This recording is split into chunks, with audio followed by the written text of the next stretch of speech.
Bismillahirrahmanirrahim. Assalamualaikum warahmatullahi wabarakatuh.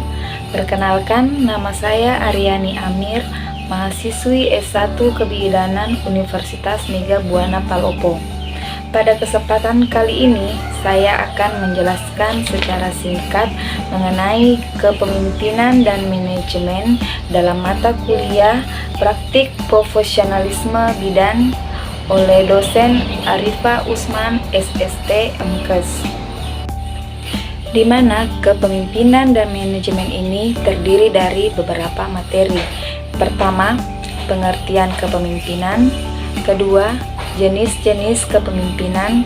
Tiga, hubungan kepemimpinan dan manajemen. Yang keempat, pengertian manajemen, fungsi dasar manajemen, dan yang terakhir adalah unsur-unsur manajemen. Pengertian kepemimpinan diambil dari kata dasar pemimpin, di mana menurut Kamus Besar Bahasa Indonesia atau disingkat KBBI, seorang pemimpin adalah orang yang harus memiliki kemampuan untuk mempengaruhi, memandu sekelompok orang atau pihak.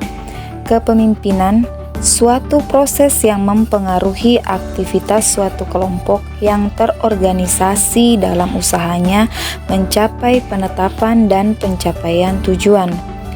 Sedangkan teori kepemimpinan yaitu merupakan kemampuan seseorang dalam mengelola dan mengarahkan sebuah kelompok dengan efektif dan efisien agar mencapai tujuan. Dapat kita pahami dari beberapa pengertian slide sebelumnya bahwa kepemimpinan akan muncul apabila ada seseorang yang karena sifat-sifat dan perilakunya mempunyai kemampuan untuk mendorong orang lain untuk berpikir, bersikap, dan ataupun berbuat sesuatu sesuai dengan apa yang diinginkannya. Poin kedua adalah jenis-jenis kepemimpinan. Ada 3, yaitu autokratik, demokratik, dan laissez-faire. Kepemimpinan autokratis yaitu segala keputusan berada di tangan pemimpin. Pendapat atau kritik dari bawahan tidak pernah dibenarkan.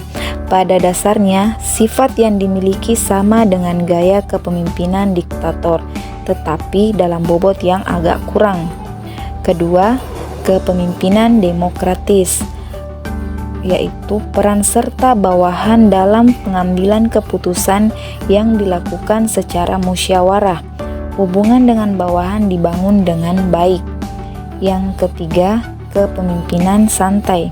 Peranan pimpinan hampir tidak terlihat karena segala keputusan diserahkan kepada bawahan. Jadi, setiap anggota organisasi dapat melakukan kegiatan masing-masing sesuai dengan kehendak. Berbicara mengenai kepemimpinan bidan, kepemimpinan dalam pelayanan kebidanan, bidan itu harus dituntut mampu menerapkan aspek kepemimpinan dalam organisasi dan manajemen pelayanan kebidanan, kesehatan reproduksi, dan kesehatan masyarakat di komunitas dalam praktik kebidanan. Pelayanan yang berkualitas akan memberikan hasil yang berkualitas, yaitu kepuasan pelanggan maupun provider. Yang kedua, pelayanan yang bermutu. Ada 5 kepemimpinan dalam pelayanan kebidanan, yaitu berperan serta dalam perencanaan, pengembangan, dan evaluasi kebijakan kesehatan, melaksanakan tanggung jawab kepemimpinan dalam praktik kebidanan di masyarakat, mengumpulkan, menganalisis, dan menggunakan data, serta mengimplementasikan upaya perbaikan atau perubahan untuk meningkatkan mutu pelayanan kebidanan di masyarakat. 4. Mengidentifikasi dan menyelesaikan masalah secara proaktif dengan perspektif luas dan kritis.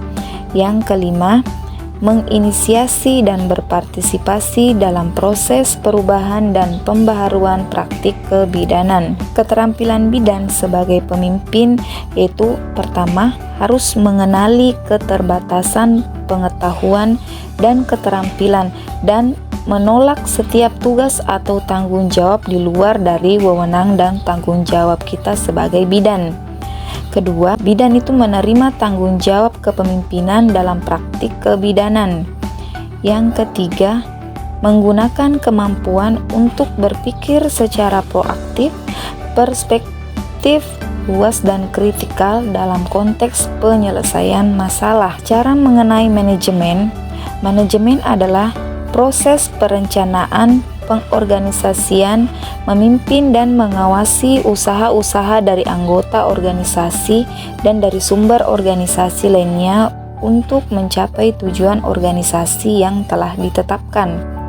Sedangkan manajemen kebidanan adalah proses pemecahan masalah yang digunakan sebagai metode untuk mengorganisasikan pikiran dan tindakan berdasarkan teori ilmiah, temuan, keterampilan dalam rangkaian tahapan logis untuk pengambilan keputusan yang berfokus pada klien. Sedangkan manajemen pelayanan kesehatan adalah suatu metode pengaturan, pengorganisasian pikiran dan tindakan dalam suatu urutan yang logis dan menguntungkan baik bagi pasien maupun petugas kesehatan. Nah, apa sih hubungan kepemimpinan dan manajemen itu? Hubungan kepemimpinan dan manajemen adalah hubungan yang saling melengkapi dan mempengaruhi, di mana kepemimpinan ini adalah komponen penting dari manajemen yang berhubungan dengan visi, motivasi, dan pengaruh. Sedangkan manajemen ini adalah fungsi umum dari kepemimpinan dan pemimpin adalah inti dari manajemen. Ini berarti bahwa manajemen akan tercapai tujuannya jika ada pemimpin. Fungsi-fungsi dasar manajemen yang pertama yaitu perencanaan. Perencanaan adalah penentuan tindakan untuk mencapai tujuan yang diinginkan. Fungsi kedua, pengorganisasian, merupakan proses penyatuan sumber daya fisik, keuangan, dan manusia dan mengembangkan hubungan produktif di antaranya untuk mencapai tujuan organisasi. Fungsi ketiga yaitu kepegawaian yang berfungsi untuk mengatur struktur organisasi dan menjaganya agar tetap berjalan. Yang keempat, kepemimpinan merupakan proses di mana manajer memandu dan mempengaruhi pekerjaan bawahan sesuai dengan arah yang diinginkan. Fungsi yang terakhir yaitu pengawasan. Ini berarti pengukuran prestasi terhadap standar dan koreksi deviasi untuk memastikan tercapainya tujuan organisasi. Dan unsur-unsur manajemen ada 7 yang harus terpenuhi, yaitu sumber daya manusia, uang, alat-alat, material atau bahan dasar, informasi, market, pelanggan atau pasien, dan terakhir tata cara atau prosedur. Itulah tadi penjelasan singkat yang bisa saya sampaikan mengenai kepemimpinan dan manajemen. Semoga apa yang saya sampaikan bermanfaat untuk kita semua. Sekian dan terima kasih. Assalamualaikum warahmatullahi wabarakatuh.